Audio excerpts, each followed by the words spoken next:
సంగారెడ్డి జిల్లాను భారీ వర్షాలు అతలాకుతలం చేస్తున్నాయి. ఎడతెరిపి లేకుండా కురుస్తున్న వానలకు వాగులు వంకలు పొంగి పొర్లుతున్నాయి. నారాయణ్ ఖేడ్ నియోజకవర్గంలోని వాసర్ వాగు వద్ద ప్రమాదకరంగా ప్రవహిస్తున్న వరద నీటిలో ఓ కారు కొట్టుకుపోయింది. డ్రైవర్ అప్రమత్తంతో సురక్షితంగా బయటపడటంతో పెను ప్రమాదం తప్పింది. ఈ ఘటన నేపథ్యంలో అప్రమత్తమైన అధికారులు కంచి సర్కిల్ పరిధిలోని 7 ప్రధాన రహదారులను తాత్కాలికంగా మూసివేశారు. ప్రజలు అవసర ప్రయాణాలు చేయవద్దని, సురక్షితంగా ఉండాలని అధికారులు హెచ్చరించారు.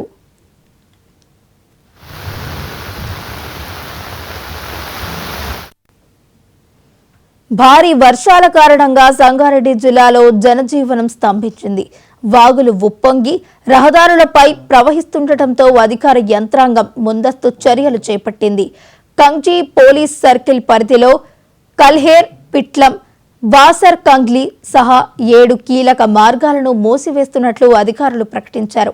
ప్రజలు ప్రవహించే వాగులను దాటే సాహసం చేయవద్దని పోలీసులు విజ్ఞప్తి చేశారు. ప్రత్యామ్నాయ మార్గాలను ఎంచుకోవాలని వాహనదారులకు సూచించారు.